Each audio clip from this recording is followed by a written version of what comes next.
크리스마스라고 해서 온 세상이 수세기 동안 정말 축복의 날로 여기고 믿지 않는 사람들도 그 특별한 날로 여겨서 자기네들 나름대로의 어떤 축제일로 섬겼습니다. 올해는 그럴 수 없네요. 모든 클럽과 술집, 모든 대면 모임들이 전부 문을 닫고 비대면으로 예배를 드리고 있죠. 근데 오늘 지금 우리가 함께 찬양 드린 그 찬양 내용들을 보면 모두 과거 지향적이죠. 과거의 노래죠. 예수님 오신 때에, 그죠? 오시기 전에, 노엘도 그렇고, 사실 메리 크리스마스도 그렇고,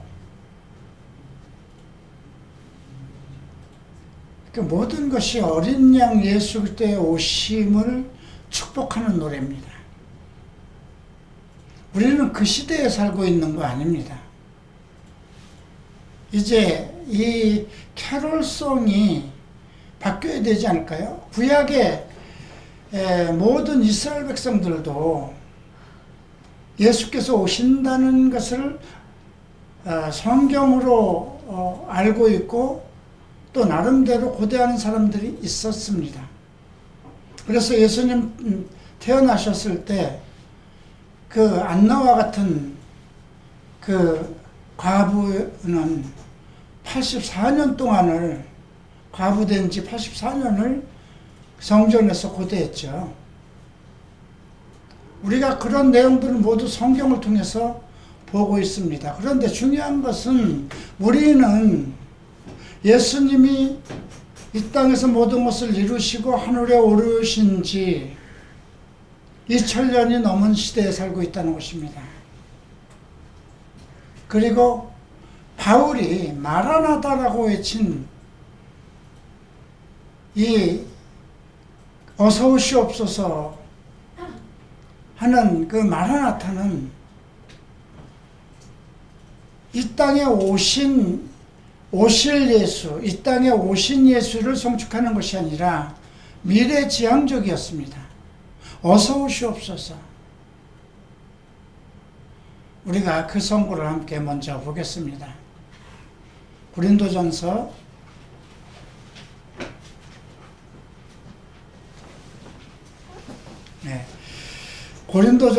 16장 22절, 앞에 자막에 나와 있는 거 함께 읽겠습니다. 만일 누구든지 주를 사랑하지 아니하면 저주를 받을지어다. 우리 주여 오시옵소서. 마라나타. 킹제임스 성경은 마라나타 이런 글은 없습니다. 우리 성경에만 오시옵소서. 그 오시옵소서가 마라나타입니다. 바울이 고린도서를 쓴 것은 에베소서에서 3년 묵으면서 썼습니다. 그리고 고린도 교회는 창녀들과 음행과 술과 정말 세상에 가장 난잡한 것으로 가장 세계적인 그런 지역이었습니다. 우상과 범죄와 창녀와 동성애와 그런 가장 그 당시 이 지구상에서 가장 혼잡하고 그런 혼탁한 그런 지역이었습니다. 그런 지역을 향해서 고린도전서를 쓰면서 마지막에 이 말을 한 것입니다. 예수를 믿지 않으면, 누구든지 예수를 믿지 아니하면 저주를 받을 것이라는 전제하에 어서 오시옵소서 마라나타 외친 것입니다. 지금 이 메시지는 다시 전파되어야 됩니다. 이 코로나로 인해서 전 세계가 지금 죽음에 떨고 있습니다. 물론 백신이 개발돼서 배부되고 있지만 그 백신으로 완벽하게 이 코로나를 퇴치할 수 있을 것인지 우리는 막연한 기대를 합니다. 그냥 의학에 의존하고 기대를 해봅니다. 그리고 그것이 나름대로 OECD 국가 중에서 그 안에 들어와 있다는 우리나라도 내년 중에 전 국민이 다 맞을 수 없는 그런 상황입니다. 연일 우리나라에서 1000명대를 이루고 있죠. 몇십만 명, 10만 명씩 미국이나 유럽 같은 데선 죽음의 소리가 거리를 휩쓸고 있습니다. 영국에서는 또 새로 변종 코로나가 지금 발생돼서 모든 교통수단과 비행기를 다 차단했습니다. 변종이라는 건 뭘까요? 면역을 얻은 사람들, 그 면역 항체 속에서 또 다른 것이 발생되는, 그리고 그것은 위험도는 그렇게 높지는 않지만 아주 빠르게 급속도로 전파되는 그런 속성을 가지고 있다고 합니다. 이미 우리나라는 개방 거의 다 열어놓고 각 나라에서 코로나 질병을 앓고 있는 사람들까지 직접 비행기로 데리고 와서 치료를 시키고 했습니다. 어쩌면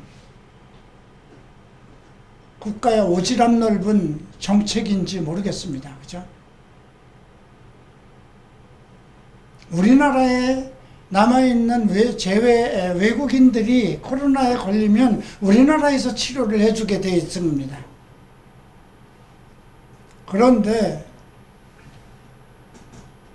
우리나라는 어느 정도 통제가 되는 나라라고 해서 외국에 있는 우리나라 제외 국민들, 질병에 걸린 사람들을 데려다가 물론 잘한 것입니다. 근데 지금 상황은 어떨까요? 왜 갑자기 겨울이 되자마자 하루에 1000명씩 늘어날까요?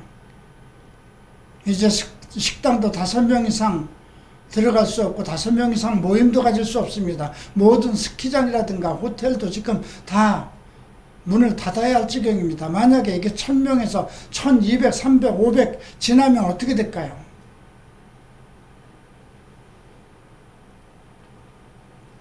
5인 가족은 어떻게 살아야 될까요, 그러면?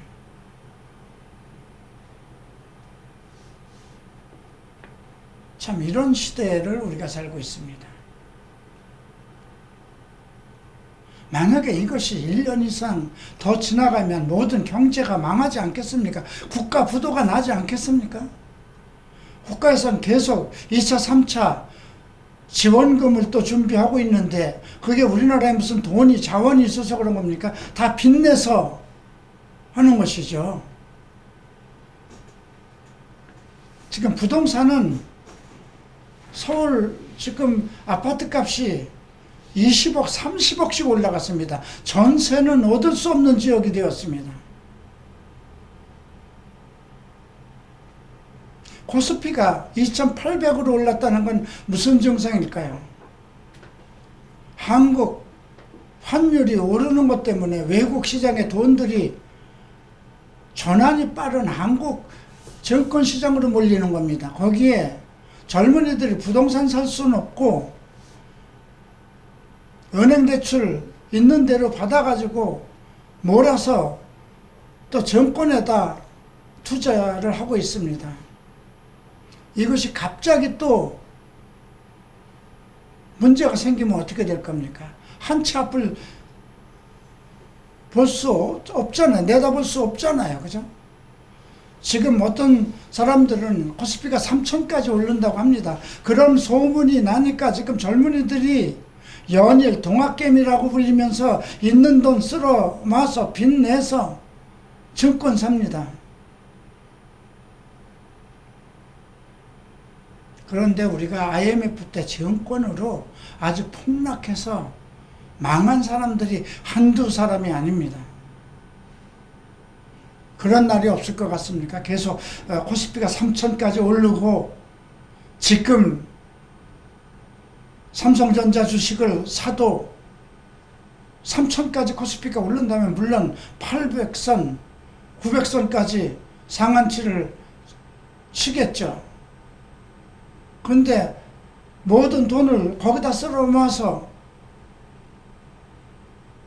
하루아침에 폭락하면 어떻게 될까요? 일본처럼 버블 경제가 와서 부동산이 바닥을 치면 어떻게 될까요?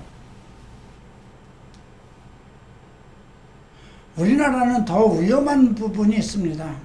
전세라는 특이한 제도가 있어서 상당히 좋은 제도이기도 합니다. 시대가 좋을 때는 상당히 그걸 디딤돌로 사다리로 해서 집을 사는 구조가 되었습니다. 그런데 IMF 때는 전세가 그 집값이 폭락하니까 집값보다 전세를 더 많이 받았기 때문에 내줄 수 없는 상황이 되었습니다. 앞으로 그렇게 되면 어떻게 될까요? 전세 세입자들은 그냥 망하는 겁니다.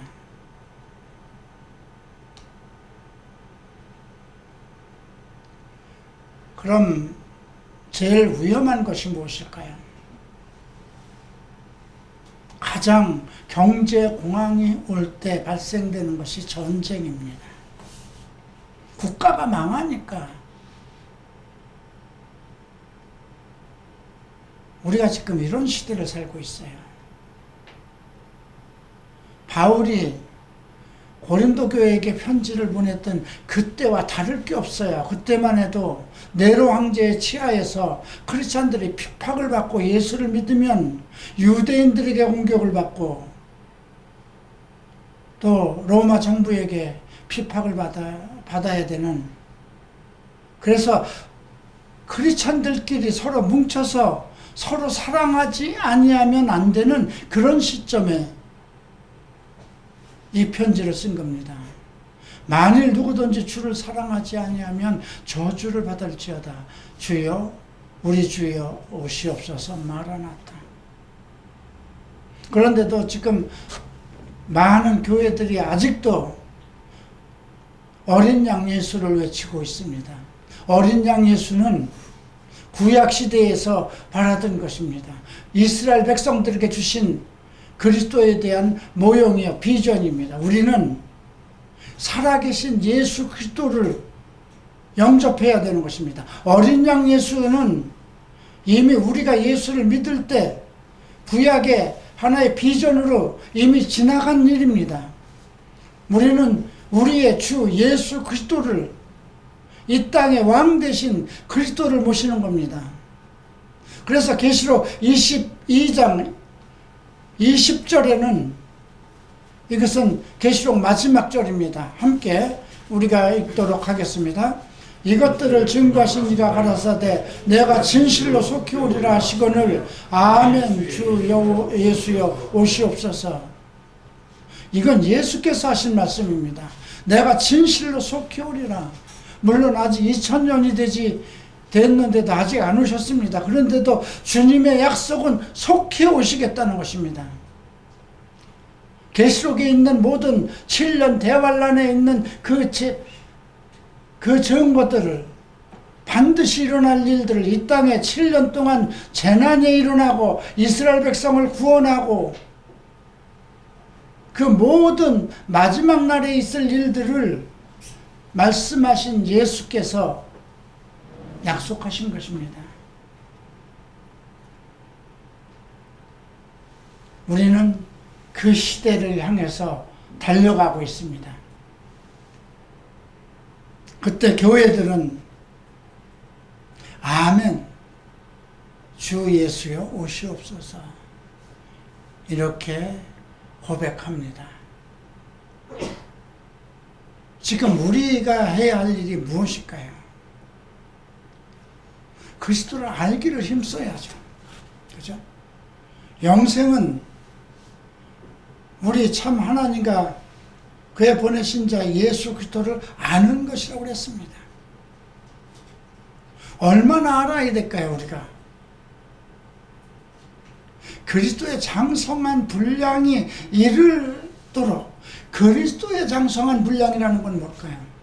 예수에 대해서 완전한 그 성인이 된 것처럼 그리스도에 대해서는 완전한 지식을 가지고 있는 그런 완전한 지식에 이르도록,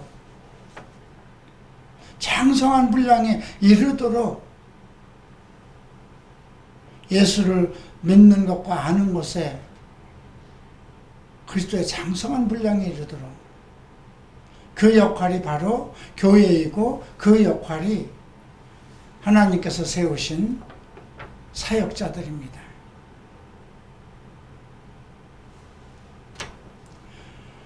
자, 예수님께서 돌아가신 후에 약속하신 내용들을 우리가 살펴보도록 하겠습니다. 사도행전 1장 11절 말씀 함께 읽겠습니다. 가로되 갈릴리 사람들아 어찌하여 서서 하늘을 쳐다보느냐. 너희 가운데서 하늘로 올리우신 이 예수는 하늘로 가심을 본 그대로 오시리라 하였느니라. 바울은 500여 명의 갈릴리 사람들이 예수 그리스도께서 하늘로 올라가시는 것을 친히 보았다고 합니다. 갈릴리 사람 500여 명. 거기에 제자 11명과 예수님의 어머니와 형제들과 예수님을 통해서 문둥병에서 치유받은 자, 귀머거리에서 벗어난 자, 소경에서 벗어난 자, 문둥병에서 치유받은 자, 또 예수를 통해서 또 70명의 제자로 임명을 받은 자, 어쨌든 그리스도를 영접했던, 그 당시 예수 그리스도를 영접하고 예수 그리스도를 사랑했던 사람들은 갈릴리로 모여서 하늘로 올라가는, 구름을 타고 올라가는 그 거대한 웅장한 것을 직접 보았다는 것입니다. 그때 천사가 얘기하는 것입니다. 어찌 서서 하늘을 보느냐. 너희 가운데 하늘로 올라가신 이는, 예수는 하늘로 가심을 본 그대로, 이것은 장차 이 땅에 오실 예수가 어떤 모습으로 구름을 타고 가셨는데 구름을 타고 오신다는 것입니다. 자, 데살로니가전서 4장 14절 함께 읽겠습니다. 우리가 예수에 죽었다가 다시 사심을 믿을진대 이와 같이 예수 안에서 사는 자들도 하나님이 저와 함께 데리고 오시리라. 이거는 예수 그리스도가 죽었다가 사심을 믿는 그 사람들, 그래서 예수 안에 사는 자들, 이것은 예수를 믿다가 무덤 속에 들어가 있는 자들을 얘기하는 것입니다. 우리도 예수를 고대하다가 죽을지 모릅니다.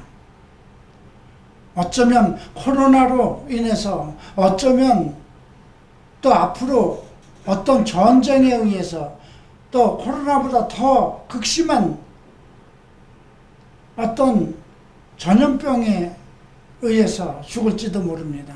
수명이 다해서 죽을 수도 있습니다. 사고를 나서 죽을 수도 있습니다.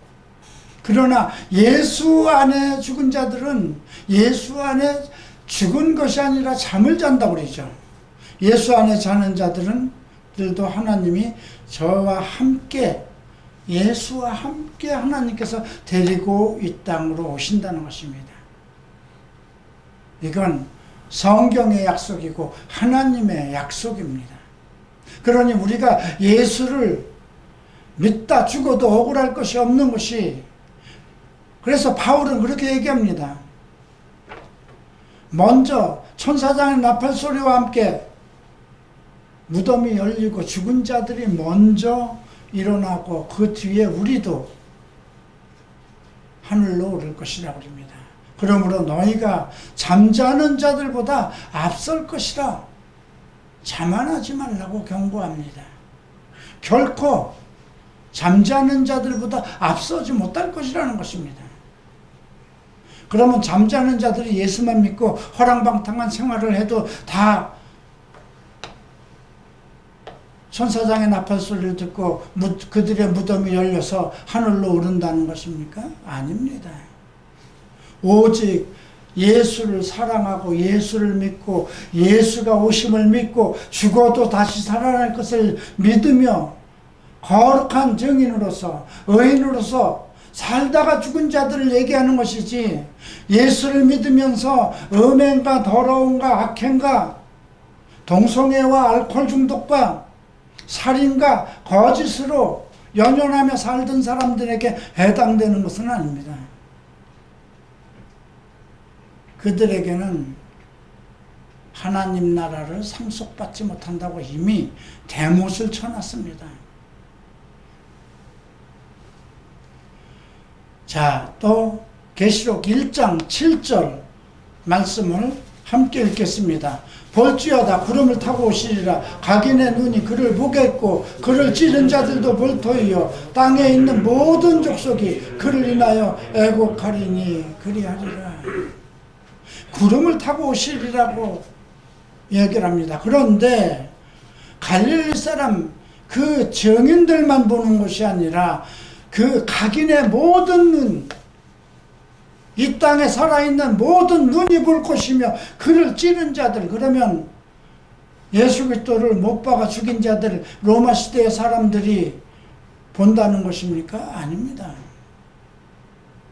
로마 시대는, 로마는 망했어도 로마의 혈통 그 민족들은 우리 조선족이, 우리의 대한민국이 그 조선의 뿌리를 가지고 내려오듯이 그들도 살아있는 것입니다. 그들도 역사의 증인입니다. 그들이 예수 그리스도를 십자가에 못 박았다는 것은 역사적인 사실입니다. 그래서 이 땅에 있는 모든 족속이 그를 인하여 애곡할 것이라고 통보하고 있습니다. 계시록 11장 17절 함께 읽겠습니다. 가로되 감사옵나니 옛적도 계셨고 시방도 계신 주 하나님 곧 전능하신 이여 친히 큰 권능을 잡으시고 왕노릇 하시도다. 옛적에도 계시고 지금도 계시고, 과거의 뿐이 아니라는 것입니다.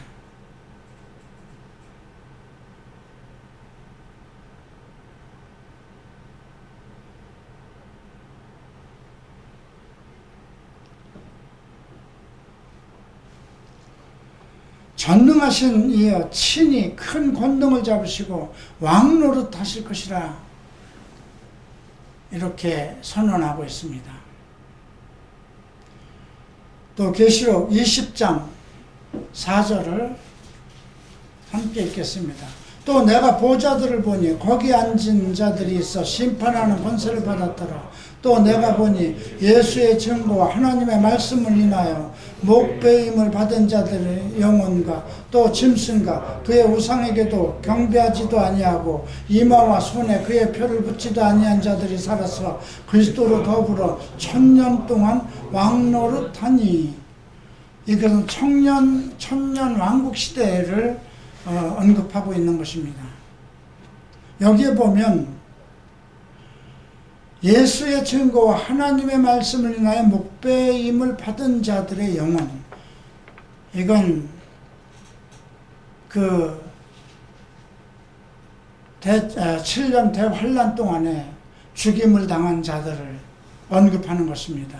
예수의 증거와 하나님의 말씀을 위해서 목배임을 당한 자들, 이들은 과거에 이스라엘 시대에도 있었고 예수로 말미암아 죽임을 당해야 했던 모든 영혼들은 다 천년왕국에 참여한다는 것입니다.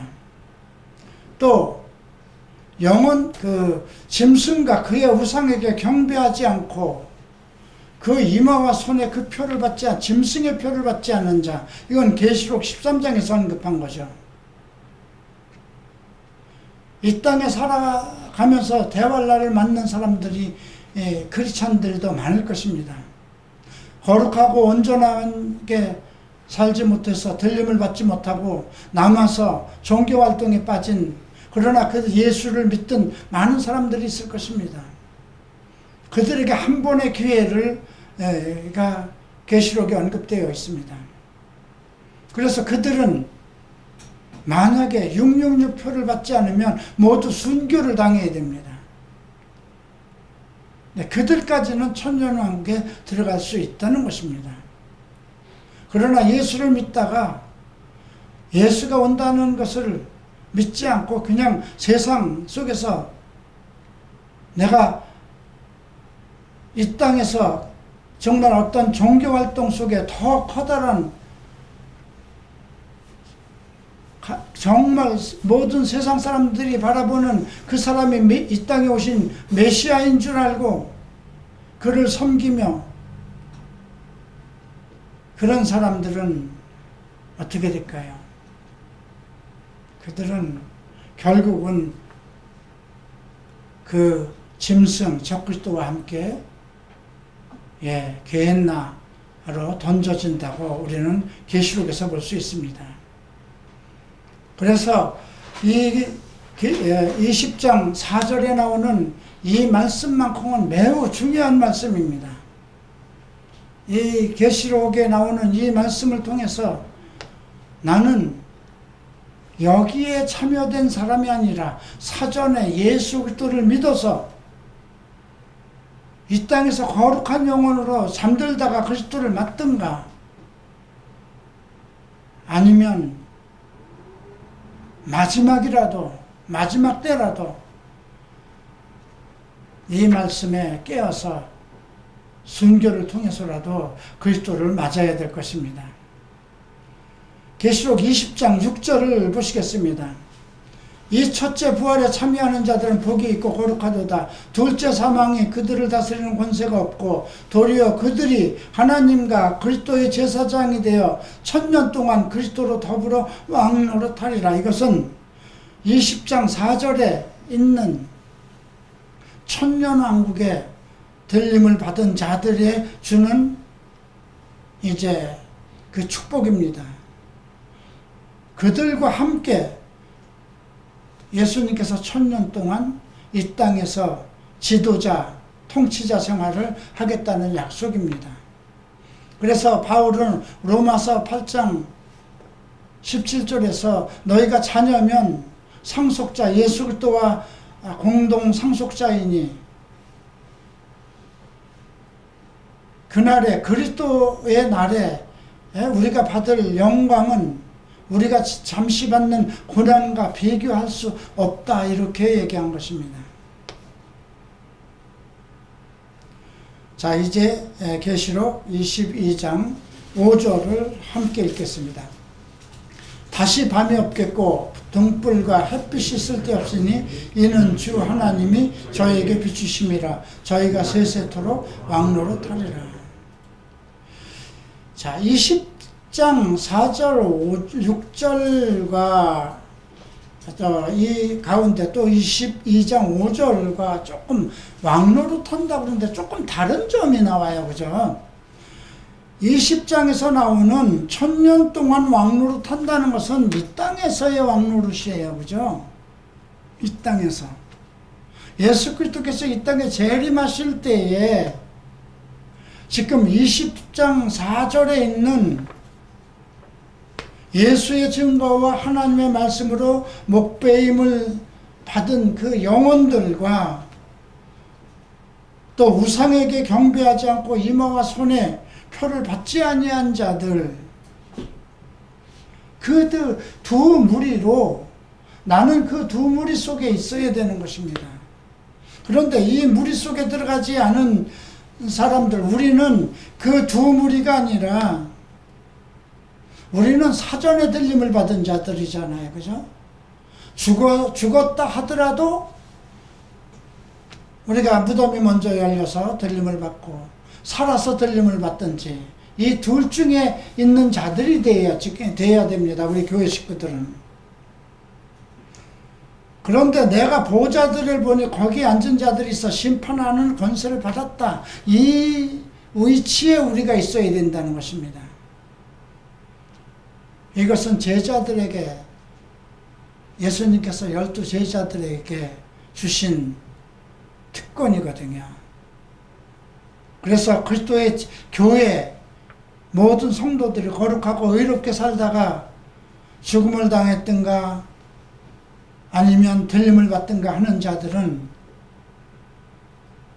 또 다른 위치에 있습니다. 그리고 22장 5절은 이제 천년왕국 시대가 아니라 새하늘 새 땅이 내려왔을 때 그곳에서의 세세토록 왕노릇 한다는 말씀입니다. 밤이 없다는 건 낮과 밤이 없다는 것이죠. 그러면 낮과 밤이 없으면 기후에 저것도 없어요. 그죠? 계절도 있을 수가 없어요. 낮과 밤이 없으니까. 또 등불과 햇빛이 없어요. 주 하나님이 저에게 비춘다. 원초적인 빛이라는 거예요. 지금 우리가 이 교회 안에 있는 이 등들은 원초적인 빛이 아니라 어떤 전기, 전자를 통해서 만든 불빛이잖아요. 그죠? 그리고 지금 해나 달을 통해서 비추는 별이나 이런 것은 이 우주를 통해서 하나님께서 설정하신 그 빛이 큰 빛과 작은 빛으로 우리에게 비추는 것이잖아요. 그런데 생각을 해보세요. 달이 해가 없으면 비춰지지 않습니다. 그죠? 그럼 해는 빛을 가지고 있고 열을 가지고 있는데 그 원초적인 빛과 열은 누가 가지고 있는 것이냐? 만약에 하나님이 해에게 그 빛을 주시지 않았으면 빛이 없는 겁니다. 달처럼. 그런데 그때가 되면 이제 천년왕국이 지나고 새 예루살렘이 이 땅에 내려와서 우리가 그리스도의 완전한 하나님의 나라에 들어가면은 그곳엔 해와 달도 필요 없고 빛도 필요 없고 원초적인 하나님의 빛, 원초적인 하나님의 능력과 권능에 의해서 살아간다는 것입니다. 세세토록 왕노릇 한다고 그랬어요. 우리에게 주어지는 통치자의 권세가 그냥 이 세상에 주어지는 것처럼 잠시 끝나면 없어지는 그것이 아니라는 것입니다. 자, 그러니 우리가 어떻게 해야 될까요? 사도 요한은 계시록 22장 17절에서 이렇게 언급하고 있습니다. 계시록 22장 17절입니다. 성령과 신부가 말씀하시기를 오라 하시는도다. 듣는 자도 오라 할 것이요 목마른 자도 올 것이요 또 원하는 자는 값없이 생명수를 받으라 하시더라. 성령과 신부. 신부는 그리스도의 신부죠? 누구인가요? 교회입니다. 여러분들입니다. 그리스도의 신부가 되려면 어떻게 해야 될까요? 저들에게 거룩한 세마포를 주셨다고 그러죠. 그것은 정결함입니다. 사도 요한은 우리가 장차 어떻게 될 것을 알지 못하나 그날이 되면 우리가 그와 같은 것을 알 것이다. 우리가 그리스도와 같은 그 소망을 품은 자들은 그와 그의 정결하심처럼 정결하라고 경고하고 있습니다. 이번 2020년도 크리스마스를 맞은 우리 갈보리 채플 성도 여러분, 우리는 미래를 바라봐야 됩니다. 지금 현재의 고난과 고통은 당연히 크리스찬으로서 우리의 의로움을 증거하고 거룩함을 나타내기 위한 한 과정입니다. 이러한 과정 속에서 우리는 연단을 받아서 수정 같은, 정금 같은, 진주 같은 믿음을 만들어내야 됩니다. 우리에게는 세세 영원토록 왕노릇하는 권세가 주어졌기 때문입니다. 그 약속을 받았기 때문입니다. 그러므로 우리는 과거에 나신 예수 그리스도를 송축할 것이 아니라 우리는 다시 오실 왕 예수 그리스도를 송축해야 될 것입니다. 다 일어나시기 바랍니다.